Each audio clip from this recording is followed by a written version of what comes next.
Hey guys, don't forget to check out our local sponsors, Amigos Portsmouth.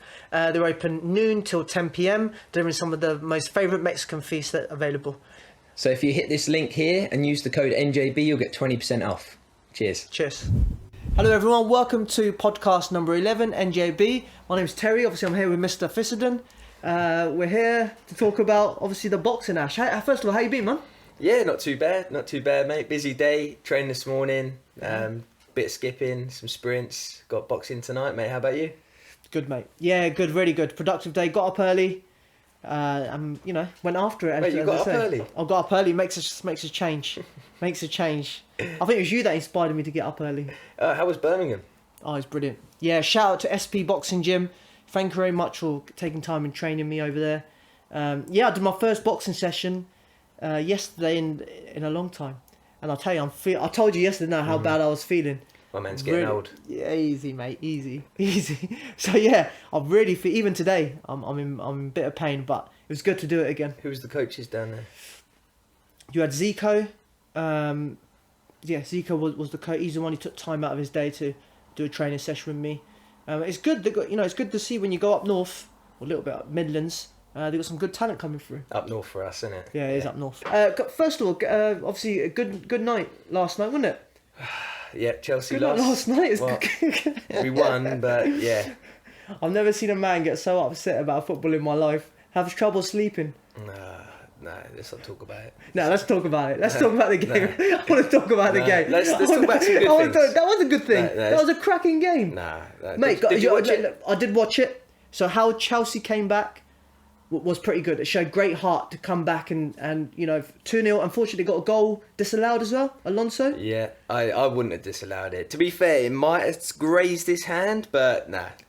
From what I remember, they said it slightly touched his hand. But the way with VAR and stuff like that now, these sort of things have to be taken into account, right? Yeah, I'm not talking about it, mate. Yeah, I'll talk about it. Don't worry, I'll talk about it. Go on, get your jokes in. Let's.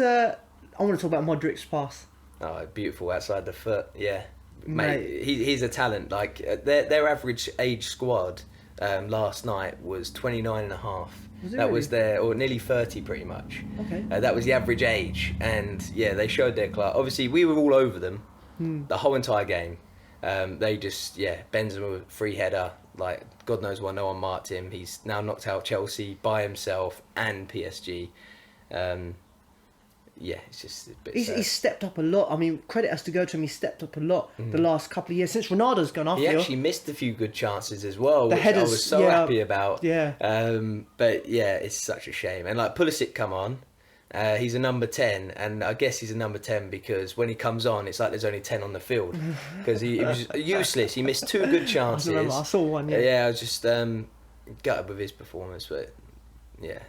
Really not happy, mate. And Bayern Munich got knocked out in the other game. Yeah, that's a huge upset. Cause they scored in the 87th minute, Villarreal, didn't they? Yeah. And that manager, he used to manage Arsenal, Emery. Yeah. He's the master of the sort of these European Cup games, isn't he? I think he won it twice with Seville with the UEFA. Now he's made it to the semi-finals over here. He's a brilliant manager. Like anyone to beat Bayern Munich, like fair play to you, because I think still Bayern Munich are the best team in the world. Yeah. Yeah. Wow. They haven't won. They've won the Champions League in a few years, but I guess they're playing in their league. In their league, they dominate their league, don't they? Well, pretty Dortmund much. Are coming back. Dortmund are coming back. Yeah, they've got a good young team coming up. Haaland, Bellingham. Yeah, Jude Bellingham. Yeah, he looks class. Young. But he's 18. 18, 19, something like that. And he's playing for England at 18. Can you imagine being 18 years old and you're representing your country? You're getting paid, 300k a week, and you're a kid. You're only 18, and like imagine that responsibility and that stress. Do you know what? Do you know what it is with Dortmund? Is they've bought Jadon Sancho through as well, haven't they? Yeah, Sancho. Yeah, they bought him when he's quite young, and they bought him through. It shows you that they keep their players grounded. It seems like, and they develop through their ranks. I bet he regrets going back to United. I just think they're really flopping at the end of this season. Yeah, he's improved. Like he got a lot of stick first of all, didn't he, Sancho? Got a lot of stick. He's Sancho slowly at Dortmund was the best Sancho I've seen. Yeah. So it may just take him time. It's his first season in. It may just take him time. Hopefully next season when they're more stable, they've got a better. I don't say better manager when they've got a more stable manager in place. Obviously, there's rumours of the the Dutch manager coming in, Eric Hagen. So they got, he's potentially coming into there. So yeah, maybe there'll be more chance for him to find a stable team and find his place in there. Maybe when Ronaldo goes. Do you reckon Ronaldo go end of the season? Who knows? But he only got a hat trick a couple of weeks ago. He's still doing good. No, I don't think he'll go yet. He's still got another year in him. It's crazy because everyone was saying it when he was 32. Like, oh, do you reckon he's gonna retire soon? No, I don't think he's gonna retire. I think he wants to go to a team that's more successful. I think Man United are through that transition period. But also, he grew his name mainly at United when he was a youngster, and he'll probably want to retire there on a good pay packet as well. Yeah, potentially. Who knows? We don't know what he's up to, but yeah, potentially. To be honest, I'd rather, if I was Ronaldo and I was having my last few years, I would go to a sunny country. Can you imagine living in England? Manchester is sunny. No, we've had a 6-month winter. Yeah, it's terrible. We've had a week of sun in the last 6 months, and he's obviously he's Portuguese. He's living up in Madrid, wasn't he? That sort of weather. Yeah, exactly. So have you been in Madrid before? Yeah, well, I've been to Spain loads, but not actually Madrid. But Real Madrid fans are the worst fans in the world. They are, they are. Well, how they're treating Gareth Bale, I don't know if the worst fans, but how they're treating Gareth Bale is just a disgrace. Gareth Bale is one of the... What he's done for him... Do you remember the overhead kick that he scored? In Champions League, Subs literally drew the game with him. Without him, they wouldn't have won that Champions League. He is I reckon he's one of my top 2 players in history of football. I think he's brilliant. Well, that's bold. No. In my eyes, he's one of my favourite football players. Well, to them, he's a scumbag, and he might as well be wearing a red top. Yeah, but I guess what it is he plays. He did a sign previously. First, it comes Wales, then golf, and then Real Madrid in that order or something like that. But also, when you are treated like that badly by the fans, who cares? I think he gets 400k a week. About that, yeah. So he's laughing, and he's on the bench, isn't he? Yeah, he's getting paid to sit on the bench. Can't complain. Yeah, I know. So I really want to talk about straight away Golovkin, 40 years old. Yep, he's just boxed Murata. Yep. Got the 9th round stoppage. 9th. Yep, 9th round stoppage it was. What was your views on it? First of all, it's great to see Golovkin back in the ring. It was he's had a long layoff. Nearly 2 years, right? Yeah, nearly 400 days it was. Just over 400 days since he last fought. So year and a half. So it was good to see him. Obviously, he went out in Japan. He faced their champion in Murata. He's very popular out there. So he took on a big challenge. But he started off slow. I think we're going to agree. He started off slow. He usually does in a lot of his fights, start off slow. But not in this sort of fashion. He was getting caught quite often. I know there was few fights he's looked quite rusty before, but this fight, you can tell he's been off. And he's, as I said, he's 40, but he got into the fight. Got into the fight and he started dominating him after the sort of 5th, 6th, 7th, 8th, 9th round. And then obviously that stoppage, was quite... Murata didn't know where he was. Do you think Golovkin can still mix with the best at 40? Seeing that, because obviously, let's be honest, the performance until the stoppage, he didn't look like the Golovkin we all know. He did look old. He didn't look himself. Like obviously he's had a bit of ring rust and everything else. But also we were saying off air, like him maintaining that weight. He's been at this weight for since the amateurs. Decades. Yeah. So for him maintaining this weight up until 40 years old, maybe it is time for him to move up weight. He looked quite drained at the weight, didn't he? Especially if he was to get a trilogy of Canelo, and Canelo's already going up, it makes sense for him to not cut that aggressively at 40. Well, Canelo's fighting his next fight at light heavyweight. Yeah. So I can't see Canelo's coming down to middleweight to fight Golovkin. So I think they would have to do some sort of mutual weight, maybe at super middleweight, and fight at that weight. But it'd be interesting to see Golovkin because you've seen his chin. Mate, he must have one of the best chins in the history of boxing. And he's got some of the best punches in boxing as well. You said you like his hooks and stuff, those over the top kind of stuff. So that elbow, like if you look at his hooks, I'd love to, if we could get, obviously in the future we'll start showing little clips. Yeah. We'll definitely be getting that sorted. But I think Golovkin's hooks, like he doesn't really twist his foot in it. He's just got so much power in his core strength. Yeah, and the way he can just dig his whole entire body weight in such a small motion, like you see the wincing of pain on his opponents. And it's like, they don't even look that much. Some of the hooks, they look a little bit slow. They don't look that much, but they're breaking. Yeah. They're breaking, guys. So yeah, I think Golovkin, his power is still there. I think he'll probably look a lot better if he can box in the next 6 months at a higher weight. I would like to see a trilogy. I did talk with someone on Instagram about it. One of the podcast guys, I think Ian Breeze. Okay. Yeah. But he's not sure that Golovkin should carry on. And for me, he was ducked for so long. Now he's at the end of his career. Why shouldn't he have a payday of Canelo? When especially he was robbed a decision already with Canelo. You see people like Eubank calling Golovkin out, don't you? See him now. You see a lot of call-outs. Yeah, which is funny because he's picked his time. He didn't want to fight him. As Golovkin said, "Where's your pen?" Back in the day, do you remember that? And now obviously he wants to fight someone like Golovkin because Eubank's pretty much in his prime now, isn't he? Was he 32? Golovkin's 40, so big difference in that. But what Eubank's going to be taking Kell Brook fight though. I think that'll be a mistake. You know, if it does happen, I think that'll be a mistake for Kell Brook. I think he faced a,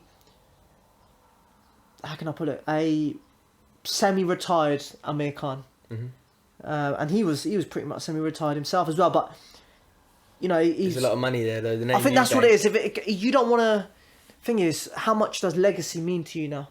You don't want to go out on his back after, you know, stepping up. Well, but also Eubank's pretty much he's still classed as, when you look at British welterweights, he's still classed as one of the best British welterweights. And so he should currently. Yeah, it is a tough fight. I think as well, Eubank, he's very good at timing shots. How Kell Brook used to be. Now, when you saw Eubank's last fight with Liam Williams, yes. I just thought the way Liam walked in, like, he timed him with uppercuts, just his jabs. Hooks. He's knocking him down with a jab. Yeah, and you could see that explosive power there. And someone like Kell Brook, unfortunately, he's probably gonna end up on the canvas. And you're talking about Liam Williams, who's a light middleweight boxer, and he's potentially going up to super middleweight. He's a middleweight, so he's going to super middleweight. So I thought they were saying Eubank's gloves. I was thinking the amount of power coming out of. It was like Roy. I don't want to say Roy Jones, but that hook how he was throwing at the jab. It was. It is because obviously Roy Jones has been teaching him that hook. Yeah. How many 100 hours has he been throwing that hook now, Roy Jones? Yeah. One thing with Eubank, you got to appreciate his work ethic. How much he puts into, like, you see him in training all the time. But his personality is his biggest letdown. He could have been world champion by now, defending his titles, doing so much with his career. If he didn't have such an ego and he didn't go his path in boxing. It's weird, isn't it? It's been up and down. It's been crazy. Like, you fought Billy Joe Saunders at an early stage, and also at that point as well. I'm pretty sure Eubank, even though I think Billy Joe was the favourite, I'm pretty sure it was a 50-50 fight to a lot of people when that happened. And, you know, it was fairly close. I think Eubank came on the later rounds. But, yeah, again, he's had such a roller coaster of a career. Yeah. And then when he was on his high, he fought George Groves. Everyone was thinking that he'll do the business, you know. And I was like, you can't write off George Groves. No. You cannot write off George Groves. Is world class. He's a big name for a reason. And he's a full-grown super middleweight. Whereas, and he's only lost to the best. Yes, whereas Eubank was stepping up a weight. So, you know, you saw the class in that fight. You saw the class. But to be fair, you know, Eubank took a lot of stick that fight, and he gave it to George Groves all the way through. And do you remember when George Groves pulled out his shoulder? And to be fair, he still battled through. So, yeah, no, that was a good fight. Going back to that, I think, you know, I don't think it should happen, but I can see why it happened. It'd be a lot of money in there. Great British fight. Loads of people buy into it, so yeah, it'd be good. It'd be a good fight. So we've also got Conor Benn. He's coming up. I'm pretty sure this weekend as well. Conor Benn. Yeah, Conor Benn's fighting this weekend against Van Heelen. Van Heelen. So that guy, obviously, I'm pretty sure he boxed Jaron Ennis last year. Last year it was, yeah. So yeah, again, you know, he's a big name fighter. Everyone's written this guy off. It could be a tough night for Conor Benn. It's his first southpaw. It's his first southpaw he's boxed. He hasn't really got much of an amateur background. So even though he's not a tricky southpaw, he's going to be bringing a lot of problems. So yeah, it'll be a very interesting fight. Yeah, I mean, Conor Benn don't want to look past this fight. You see loads of fighters make the mistake of looking past their opponents. Yes, he's expected to win, but if he has it in his mind that he's looking beyond this fight, that can cause troubles for him. So he has to stay very focused on the night. I believe, he looks in great shape. So Always. I believe He's always in good shape. He's always in good. He's always in the gym. He lives the life of a fighter. Yeah, he does live the life of a fighter. And I do see a Conor Benn quite emphatic victory, as long as he stays focused and he stays focused on his game plan. Listens to his coach. He's got a great coach in his corner, and there's no reason why he can't do it. But he's got to stay focused. Yeah, definitely. And then obviously after that, he's already been talking about Kell Brook as well, trying to meet at a certain weight. He's trying to fight Kell Brook. He's trying to fight Amir Khan. He's calling out all these British boxers. But then also the Ben name is as big as the Eubank name, so we're sort of looking now at, if he does get through this weekend successful, is he going to go down the British route, trying to be the best number one welterweight in England, or is he going to start knocking on the door with world class guys? Yeah. Is he ready for that? And I'm pretty sure Eddie Hearn said today on an interview that he is ready to mix with the big boys. Yeah, I think he's ready for that step. So you got people like Danny Garcia, Mikey Garcia. You got Mikey Garcia. You got these sort of fighters, sort of world class fighters. Sean Porter, I think he's retired now. Sean Porter. Oh yeah. I think he retired his last fight. You got these sort of fighters that I believe he's ready for now. That elite level, your Dorian Ennis, as you said, your Terence Crawford, your Errol Spence. That's another level. I don't think he's ready for that level yet, but certainly he should be in that mix now. And then obviously no one's mentioning Mikey this whole time. McKinson. Well, Daz did a post on that recently. I don't know if you saw it. Oh, well, the top four? The top four, yes. Yeah. So you had Amir Khan, you had Kell Brook, then you had Mikey McKinson, and then you had Conor Benn. But why would Eddie Hearn put two of his biggest prospects in the same weight against each other? Why not? Well, no, because at the end of the day, he's trying to get them both in that career, because he's got more of a chance of getting one of them a world title. But a few months ago, was it last year, they were talking about putting Conor Benn in with Josh Kelly. But Josh Kelly had already had a few losses. This was before he lost to Evaneeson. If he gets through that, then they could meet potentially and then eventually fight for a world title. Josh Kelly's back too, right? Josh Kelly's back on a Channel 5 show. I love watching him box. His skills. If he can bounce back from his losses and learn, he's probably one of my favourite fighters to watch. Yeah, he's got so much bags of ability. And it's just, he got matched really hard against Evaneeson. Obviously, Evaneeson is... now we know of him, he's a beast. Yeah, but everyone thought he was ready for that fight. I did. I thought Kelly would have handled him. Yeah, but I guess we didn't know too much about Evaneeson. What he still had left. Obviously, he's 32, 33. He retired... Who did he retire? Back... who did Floyd Mayweather box? He's boxed and he caught Floyd Mayweather with a big shot in their fight. And his boy Mosley, Shane Mosley. So he retired Shane Mosley. So you don't retire at that sort of top level opposition. So yeah, I mean, I like to see Evaneeson push on. Josh Kelly, as you said, is one of my favourite fighters to watch today. Bags of ability. Even in the amateurs, he had bags of ability. But also you saw how his amateur style, and even though it is really good to watch, after sort of the 7th round, in a couple of his fights actually, he has faded. His gas tank has been questioned. And sometimes it is a genetic thing. Like, look at Conor McGregor in the UFC. Like, he could train all year round. Yeah. He will always fatigue. That's just how he is. It's quite interesting. Why do you think that is? Why do you think people go through... There's so many factors. Some people have a good engine. Some people are just born to they have good endurance. People back in the day could go 15 rounds, and we're talking about the greats lately on Instagram, like Hagler, Hearns. They're getting knockouts in the 14th round. Yeah. So when you've got that type, and then you've got the current generation of they've had most of their life boxing 3 rounds.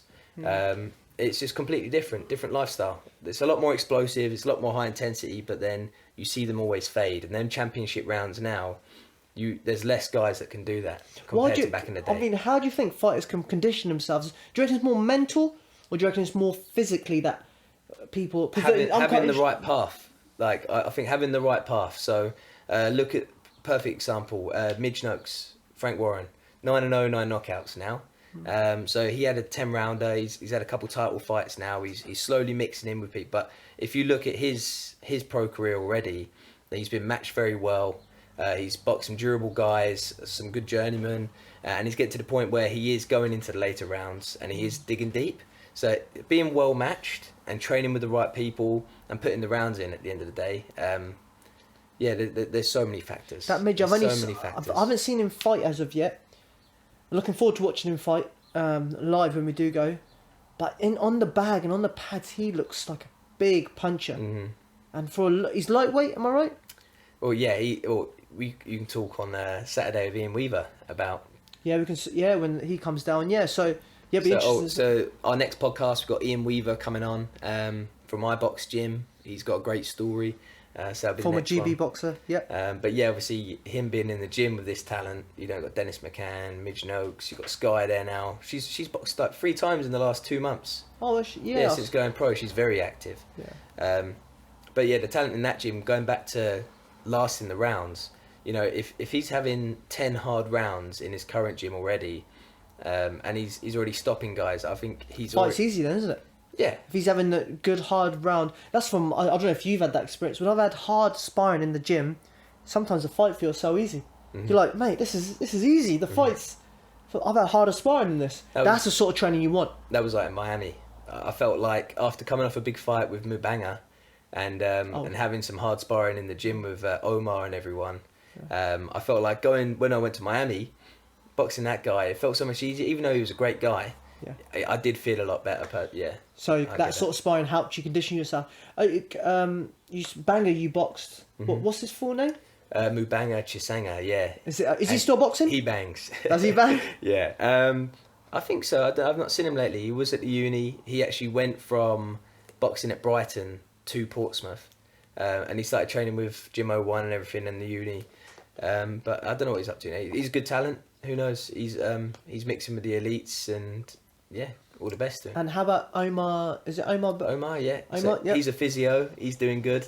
Again, recently sent him a message. He recently got his first job in physio, which is amazing. Nice one, Omar, mate. Yeah, he's a great guy, hard worker. He's just a great athlete, good talent. He can bang. Omar's jabs are just as strong as his right hands. Really? Yeah, like what a skill to have. Yeah.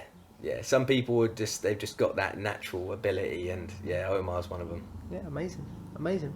So yeah, no, obviously, yeah, as you said, the sparring before helps you prepare for fights, and it's good to see. And you said Sky, she's boxed 3 times now in the last 3 months. Yeah, will be anyway coming up. When's she boxing next?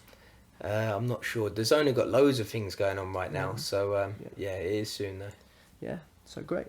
So I guess what else we got? A big fight coming up this weekend. Spence Ugas. Again, I'm a big fan of Spence and Ugas. You know what? Ugas is a good fighter as well. He's underrated, similar to what we said about Avanesas, and he retired Pacquiao pretty much, didn't he? One of my favourite fighters. But also, how many people going into that fight also thought Pacquiao was too old anyway? Well, they fought against Spence. Well, I thought Spence against Pacquiao. I thought, mate, what's Pacquiao doing? Like he should just take a nice easy one here. And I thought Ugas, it was meant to be a nice easy fight just to finish off his career, but obviously it went 12 rounds, and Ugas boxed great, boxed behind the jab. There was rumours that fight that he actually had a tear in his bicep. Oh, did he really? So my thought going into it, I actually thought Pacquiao would have had the better of him. Old Pacquiao, combination punching, but you just saw the difference in class of age, his reach in general. I think he was so sharp, keeping Manny at bay, which not many people have managed to do in his career. Yeah, solid, great performance. I think going into the fight this weekend, obviously Spence is the favourite, but on paper it's nearly a 50-50 fight. Yeah, but Spence has been out for quite a while, I believe. He was supposed to fight Pacquiao, obviously, and that never happened because he had a tear in his retina. And hopefully that's recovered now. And also he had the car crash. Yeah, the car crash. Yeah. But he fought after that. He fought Danny Garcia, didn't he? Yeah, but obviously having all this happen and only having a couple of fights in the last few years, that is going to take its toll. And if you go against a high class opponent, you will see them flaws. Do you think the layoff has sort of affected Spence's legacy? Well, the thing that's affected his legacy is boxing politics. The fact that he's not boxed Crawford. It's as simple as that. His legacy would be fighting Crawford. The 2 best guys in the division have been the best guys for the last 6 years? 6 years? Longer? 8 years? No, yeah. Last couple of years, certainly. Since Spence beat Kell Brook, that's when he come of age, But didn't he? Crawford's been top of his game for it. He's had so many defences. Since lightweight, I remember when he beat Ricky Burns. When he come here and beat Ricky Burns, it's not an easy feat. He's been a trajectory all the way to the top. But yeah, that's affected his legacy. If they don't box each other, then they're not going to be regarded as one of the greats, really. Well, now I think there's more hope of it happening because Crawford's left Bob Arum, and I think that was a stumbling block where the Spence team didn't want to work with the top ranked team. I think now that Terence Crawford's made the decision to be an open agent, that he go to the best wherever the best deal is, I think there's more opportunity for him to come over to Showtime and box under one of their cards. So I can see that fight potentially happening next, hopefully. But then you can't look past Ugas. You can't look past Ugas. My prediction, I do think Spence will win on points. I do think he'll probably go the distance. I think Spence's class will show. That's how I can see it going. But I can if Ugas wins, if he wins, then all of a sudden, that big mega fight that you've wanted with Crawford and Spence is a little bit tarnished. And it'll end up being like a Khan versus Brook. You know, even if it does happen, and it will still be a great fight, the hype around them two, imagine if they had boxed 2 years ago. But it just proves that Spence isn't as good as what everyone thought, maybe. I think potentially. Spence is... But if he's losing to Ugas, who's the better man on the night, then you'd want to see Crawford and Ugas. That's just taken into factors. Spence, as a boxer, he is impeccable. He's always first. He's always last. Yeah. He can switch. His body works really good.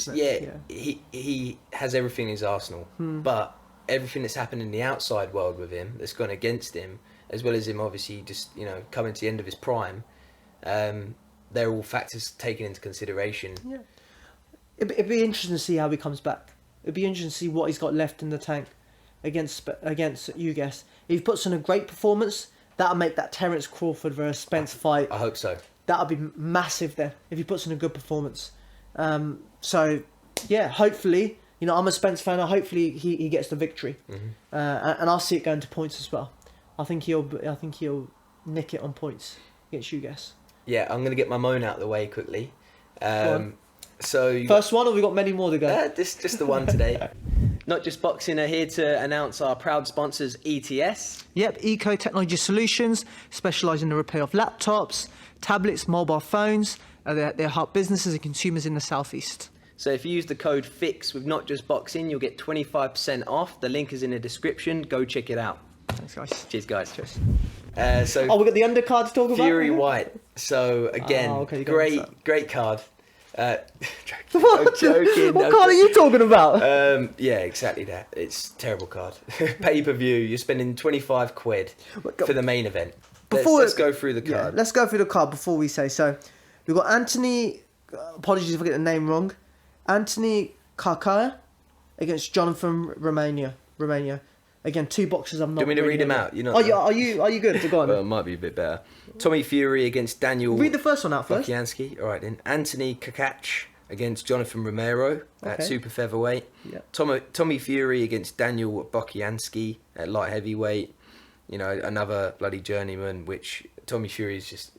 Where did he come from? Where did this one get picked up from? Yeah, taxi driver probably. Yeah, no, bouncer, maybe.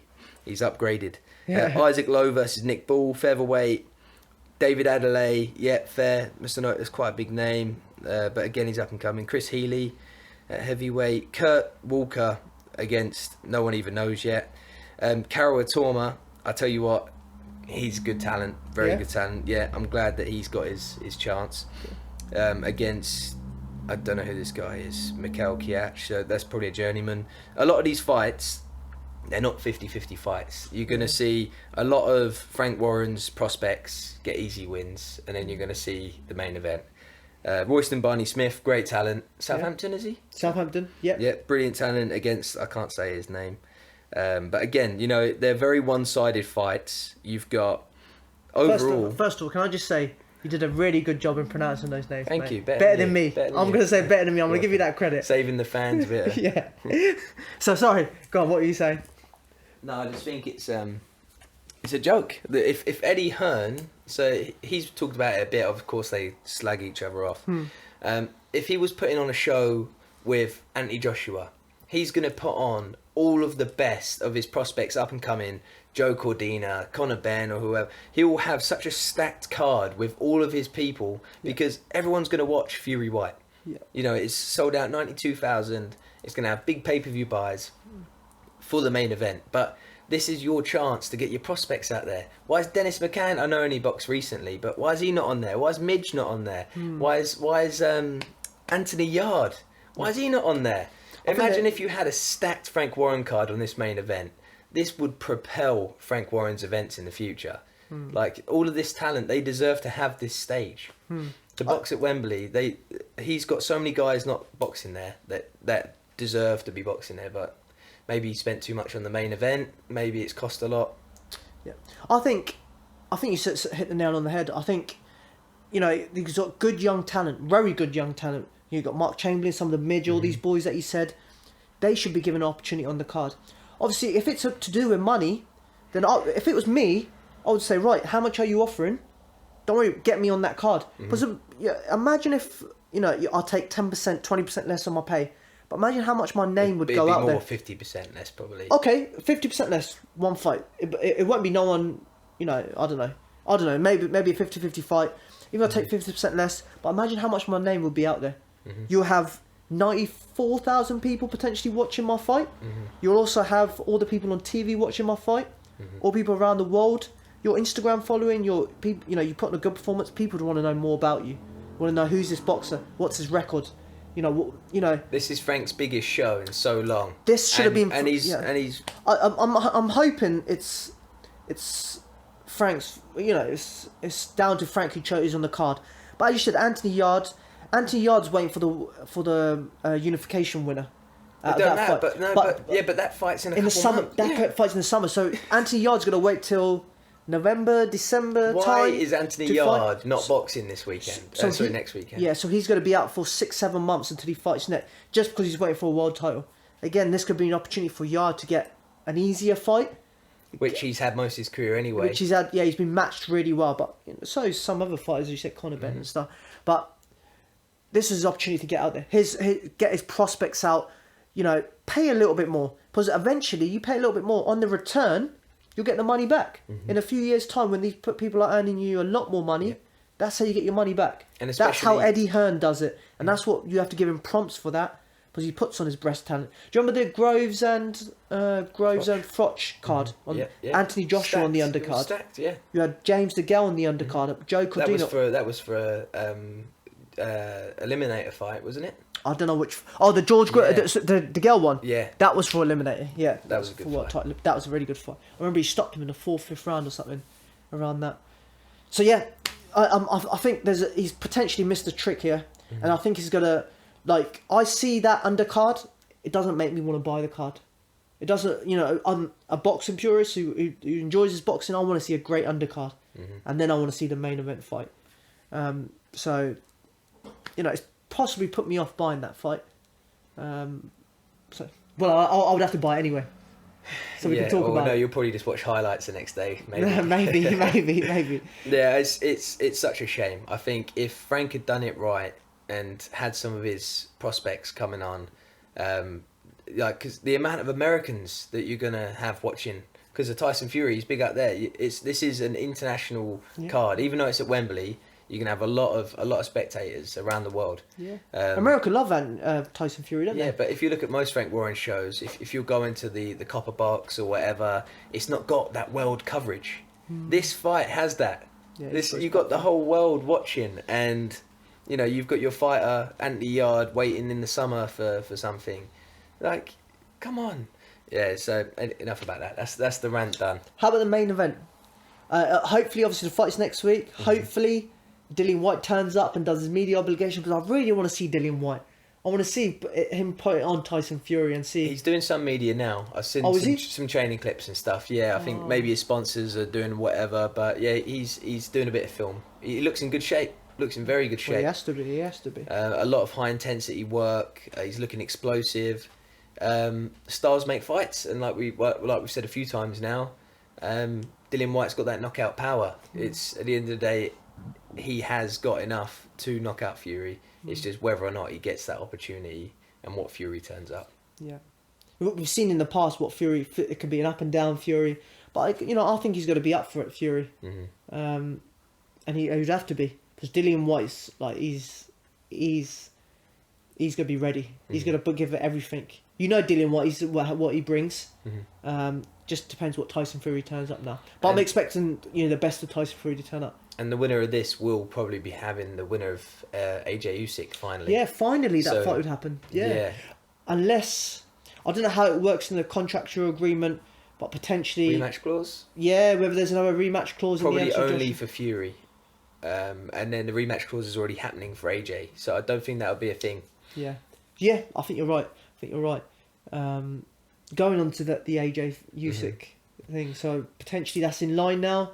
Usyk said that he's gone to Poland to start his training camp. Nothing's set in stone. Nothing's been signed. No dates. But yeah, Usyk. Let's just talk about him for a minute. He's to come from your country that's at war to be fighting for your country on the front line, and to have all this devastation going on right now, and to go and leave all of that, be supported by your brothers and everyone and family, to go and fight for a heavyweight title. Imagine his mindset, how much weight he's got on his shoulders. He's like, hats off to him. But when you start looking at the actual fight, what's going to happen now? Is that going to affect his performance? Is that going to affect his training, knowing that his loved ones are at home fighting a war, protecting their country? At the admiration for Usyk, he's going to go down like a Muhammad Ali. He's a great guy. Brilliant guy. I don't think he'll get as close to Muhammad Ali. No, in the sense of what he does out of boxing.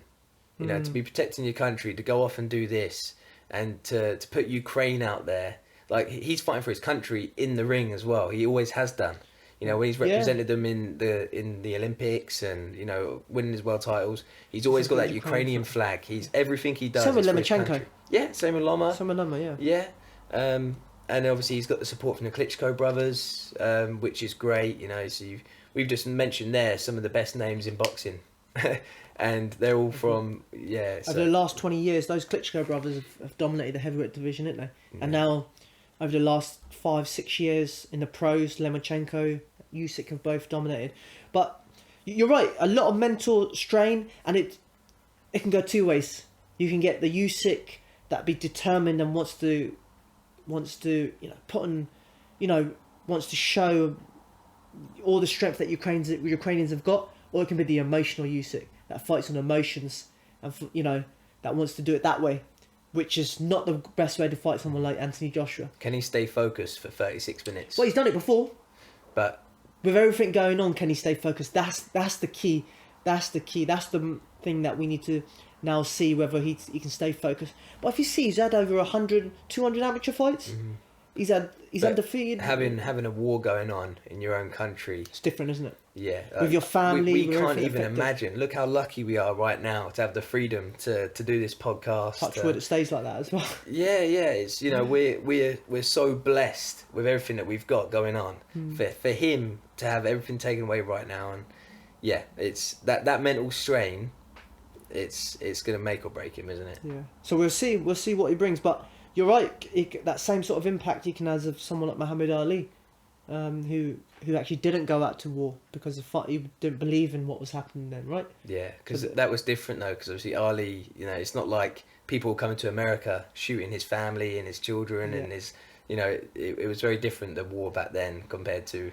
They were fighting for different reasons, weren't they? They were trying to. Yeah, I don't know the full reasons, but obviously it was different back then. There's talk of the fight going to Saudi Arabia. Obviously, there's war going on there as well with the Yemen people. What do you feel about that?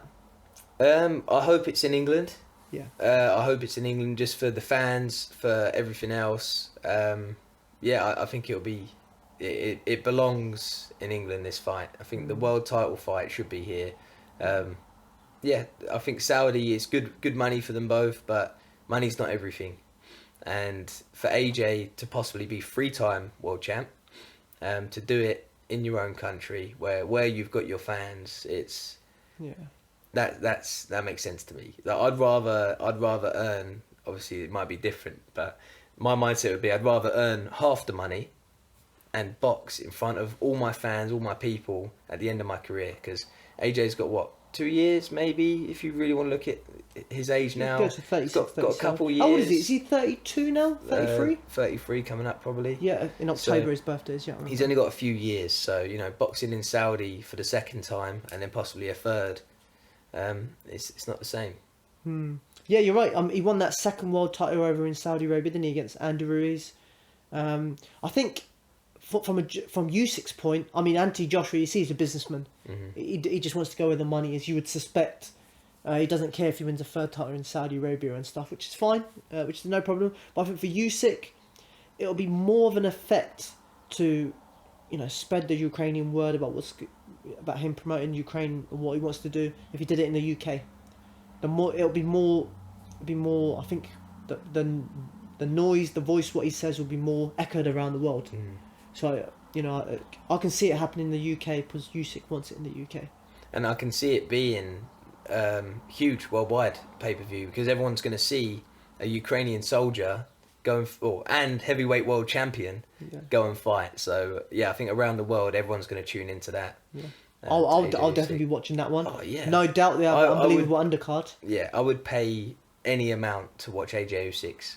And the best part is you've got the undercard that's going to be Eddie Hearn, that is going to have all of his up and coming talent. Yeah. Which you're guaranteed a better show. Hopefully, if it's in the UK, we'll get the opportunity to go. 100%. We'll be there. Wherever I'm watching that fight. And I won't give no predictions yet because I've not seen them training. I don't know anything about what's going on. Anthony Joshua is very well. They both are. They're hiding away, doing their training camp and stuff. We've been speaking. How it should be. Yeah. We've been speaking with the chef up there, haven't we? Where they're training. The chef. Anthony Joshua, where he's been training up there in Loughborough University. Oh yeah, okay. Yeah, so he says he's up there training hard, so that's good. Well, didn't he? He started out there years ago, right? Wasn't AJ? For a lot of his training camps, wasn't he doing a lot in Loughborough? I'm not sure. When he was up and coming. I think Dillian Whyte was up there quite a bit. Yeah, Whyte, but. And then he moved out to Portugal, didn't he? I don't think Anthony Joshua was there. Was he just Sheffield then, Team GB? He'd been predominantly, in Sheffield. He's in Sheffield and he goes back to his gym in London where Alex... Finchley, that's it. Alex Zedra trains as well. So, yeah, that's good. Who else we got? We actually haven't talked about Ryan Garcia's fight. Oh, okay. So we missed that. There's a reason why, right? It's 2 minutes. Boxing old Tahoe. Yeah, Emmanuel Tagoe? Tagoe? Yeah, Ryan Garcia and Tagoe. Quite an easy fight for him, to be honest. End of Tagoe's career. Garcia's calling out all the biggest names in the lightweight division. And he's been inactive and I don't know. I don't want to talk about Ryan Garcia until he starts stepping up. Well, Luke Campbell's a big step up. But then he stepped back down and he's not been active since. So his last fight, let's go back to his last fight against Luke Campbell was in 2 years ago. January 2021. He fought Tagoe. Sorry, he fought Luke Campbell. But what a performance. Unfortunately, he has been off because of his outside problems outside the ring, which has been well documented. But also during those problems, he's been calling out people. He's been trying to keep his name out there. He's been quite active on Twitter. Yeah, and it's just there's no need. Yeah, obviously, if it was going to fight Jojo Diaz, he didn't fight him for whatever reason, and I think he's going to fight Forteo or someone like that, and that didn't happen as well because of an injury. But good thing is we finally saw him in the ring.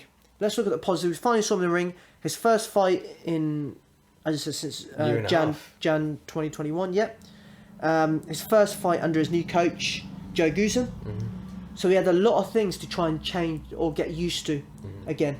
So, he went to 12 rounds. One thing I would say about noticing the fight was he was always going, when he was attacking, he was always going at one pace. Don't know if you noticed that, always boom, boom, boom, boom, boom, boom, boom. And that worked for the first 3 or 4 rounds. But then your opponents can naturally figure you out. If you're going at one pace, you're just boom, boom, boom, boom. You can figure it out. Good boxers can figure it out anyway. If he mixes it up, slow, fast, boom, boom, using the jab to get himself in, then he's allowing him better opportunities to get that knockout, what he was looking for, right? Because he was promising a third round knockout. So he didn't get that, but what we did see a 12 round performance, so it shows that he's got the tank. which is funny because we've got to talk about Tank.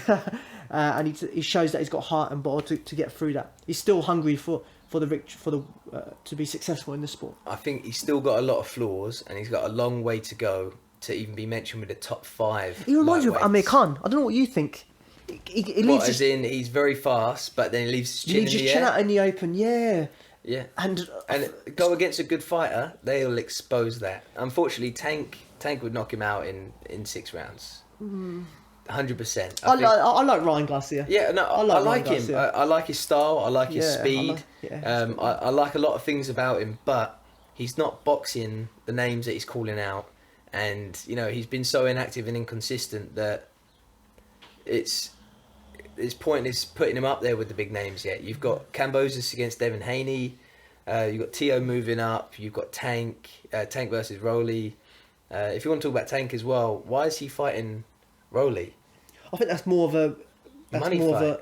I think that's more of a Mayweather Promotions thing. They want him to have these fights. I think they've come out in the press recently that he might be leaving them at the end of his contract, which is interesting. I mean, what was really interesting, I don't know if you heard, was Mayweather's coming back. Obviously, he's come back for his fight. Is he fighting on a helicopter strip in Dubai or something like that? But what was really interesting was that he had his press conference held on the same day as what Tank did, and obviously that takes your eyes away from Tank's fight. And when asked Great about promoting. Yeah, that's what I mean. It's silly, but they said they offered him £1 million to attend the press conference. And he thought, money. Do it, yeah, money, man, money, Mayweather. I think talking about Tank quickly, his fight with Rolly is a very one-sided fight. It's You never write anyone off at that level. But you'd expect Tank to. No, I've never seen Rolly fight. I've seen him fight. He also boxed quite a good. Who's the southpaw? His blonde lad. But he was losing the whole fight until he knocked him out. Yeah. So Rolly boxed Anthony Yigit. Okay. Yeah, Swedish Olympian. Well, okay. So that was good, but again, he's been outboxed. He landed a 7th round knockout. But he is not on Tank's level. He's not on any of those guys' level. So I think for Tank to take that fight when he could have possibly negotiated with all of the big names.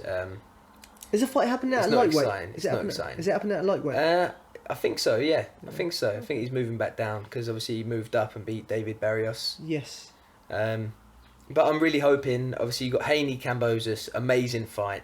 I'm really hoping, isn't it? Yeah. I'm really hoping the winner of that can have the likes of Tank or Ryan Garcia, just a big name. Or Lomachenko. He deserves it. On his situation, he's not left. Obviously, he had the choice and he chose to stay. But yeah, really interesting. Really interesting. So, do you know what? One thing I've got to finish on now is how exciting this month particularly has been in boxing.